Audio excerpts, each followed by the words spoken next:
मैं doctor Veena Chaurasia, associate professor, department of zoology, government college Kota. इस video में मैं आपको थायराइड एंड पैराथायराइड ग्लैंड्स का स्ट्रक्चर, उसकी हिस्टोलॉजी और फंक्शन बताऊंगी। सबसे पहले थायराइड ग्लैंड। थायराइड ग्लैंड एक बाइलोब्यूलर एंडोक्राइन ग्लैंड होता है जो नेक रीजन में पाया जाता है, लैरिंग्स के थोड़ा सा नीचे। इसके दो लोब्स जो होते हैं, right lobe and left lobe, उसको कनेक्ट करने वाले स्ट्रक्चर को कहते हैं इस्थमस। ये एंडोडर्मल ओरिजिन का होता है और ये बहुत इम्पॉर्टेंट हार्मोन सिक्रीट करता है, थायरॉक्सिन। थायराइड ग्लैंड के पोस्टीरियर साइड में दोनों लोब्स के ऊपर 4 स्पॉट्स होते हैं जो कि पैराथायराइड ग्लैंड्स होते हैं। इसके अंदर जो ऊपर वाले 2 ग्लैंड्स होते हैं, जो पैराथायराइड ग्लैंड्स जो होते हैं, उनको हम कहते हैं सुपीरियर पैराथायराइड ग्लैंड, और जो नीचे की तरफ वाले जो ग्लैंड होते हैं उनको हम कहते हैं इन्फीरियर पैराथायराइड ग्लैंड। पहले हम थायराइड ग्लैंड के हिस्टोलॉजी को पढ़ेंगे, उसके बाद हम पैराथायराइड ग्लैंड को डिस्कस करेंगे। थायराइड ग्लैंड एक थिन कनेक्टिव टिश्यू के कैप्सूल से सराउंडेड होता है और ये जो कैप्सूल है ये अंदर की तरफ इन्वेजिनेट होता है, जिसके कारण जो पूरा स्ट्रक्चर है वो लोब्स में डिवाइडेड हो जाता है और हर लोब के अंदर एक क्लस्टर ऑफ फॉलिकल्स होते हैं और ये जो फॉलिकल्स हैं यही स्ट्रक्चरल और फंक्शनल यूनिट होते हैं थायराइड ग्लैंड के। इन फॉलिकल्स के जो एपिथेलियम होते हैं ये सिंपल एपिथेलियम होते हैं और ये कॉलमनार भी हो सकते हैं, क्यूबॉइडल भी हो सकते हैं, स्क्वैमस भी हो सकते हैं। ये डिपेंड करता है कि वो कितने, उनकी जो लेवल ऑफ एक्टिविटी कितनी है। अगर फॉलिकल्स एक्टिव होते हैं तो ये उनके जो सेल्स होते हैं क्यूबॉइडल होते हैं और थोड़े कम एक्टिव होते हैं तो ये कॉलमनार हो जाते हैं और अगर इनएक्टिव होते हैं तो ये स्क्वैमस हो जाते हैं। थायराइड ग्लैंड के सेक्शन में आपको ये जो राउंड जो है, ये राउंड स्ट्रक्चर जो है ये फॉलिकल्स का होता है, ये नज़र आएगा आपको। उसके बीच में आप देखिए कोलॉइडल सब्सटेंस भरा रहता है जो कि स्टेन लेता है, पिंक कलर का स्टेन लेता है हीमोटॉक्सिलिन से।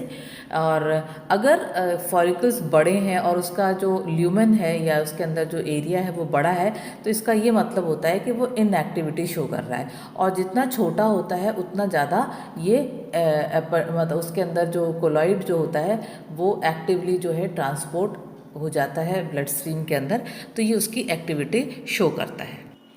थायराइड फॉलिकल के अलावा जो हिस्टोलॉजिकल प्रिपरेशन में हम देखते हैं वो एक स्पेशल टाइप का सेल होता है जिसको कहा जाता है पैराफॉलिकुलर सेल्स या सी सेल्स। पैराफॉलिकुलर जो सेल्स होते हैं ये लाइट स्टेन लेते हैं और ये एक प्रकार के न्यूरो एंडोक्राइन सेल्स होते हैं जो थायरोकैल्सिटोनिन प्रोड्यूस करते हैं।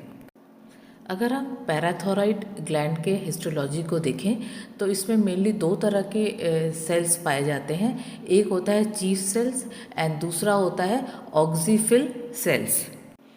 जो चीफ सेल्स होते हैं इनके अंदर गोल्गी एपरेटस और एंडोप्लाज्मिक रेटिकुलम काफ़ी मात्रा में पाया जाता है और इनका जो मेन फंक्शन जो होता है वो सिंथेसिस होता है।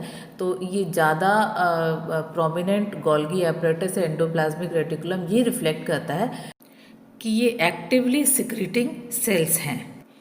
चीफ सेल्स जो होते हैं ये ऑक्सीफिल सेल से साइज़ में छोटे होते हैं लेकिन नंबर इनका ज़्यादा होता है, दे आर मोर अबंडेंट, और ये पैराथायराइड हार्मोन सिक्रीट करते हैं। जो ऑक्सीफिल सेल्स होते हैं ये लेस अबंडेंट होते हैं, कम नंबर में होते हैं, साइज़ में ज़्यादा होते हैं, लेकिन इनका जो फंक्शन है वो अननोन है। और इंटरेस्टिंग बात ये है कि ऑक्सीफिल सेल्स जो है ये एज के साथ इंक्रीज़ होते जाते हैं। थायराइड और पैराथायराइड ग्लैंड्स के हिस्टोलॉजी के बाद हम इनके फंक्शन को डिस्कस कर लेते हैं। सबसे पहले थायराइड ग्लैंड का फंक्शन। थायराइड ग्लैंड 3 प्रकार के हार्मोन को सिक्रीट करता है।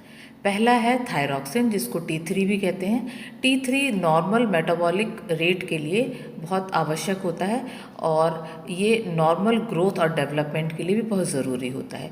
इसके अभाव में बेसल मेटाबॉलिक रेट लो हो जाता है और प्रॉपर डेवलपमेंट भी नहीं हो पाता है। दूसरा हार्मोन है ट्राईआइडोथायरोनिन, जिसे T4 भी कहा जाता है। ये भी बहुत इम्पॉर्टेंट हार्मोन होता है। ये proper heart rate, body temperature और ग्रोथ एंड मेटाबॉलिज्म को मेंटेन रखता है। इंटरेस्टिंग बात ये है कि T4 जो है ये T3 के 4 टाइम्स ज़्यादा सिक्रीट होता है। T3 बहुत पावरफुल हार्मोन होता है, इसको 1/3 में ही इसका काम चल जाता है, लेकिन T4 इसके 4 टाइम्स ज़्यादा सिक्रीट करना पड़ता है। जो तीसरा हार्मोन होता है वो है कैल्सिटोनिन। कैल्सिटोनिन बोन्स के प्रॉपर बोन फॉर्मेशन के लिए और मेंटेनेंस के लिए बहुत आवश्यक होता है।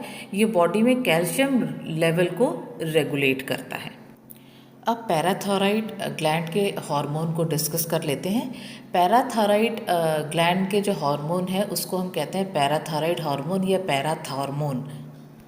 इस हार्मोन के मेनली 3 फंक्शंस होते हैं।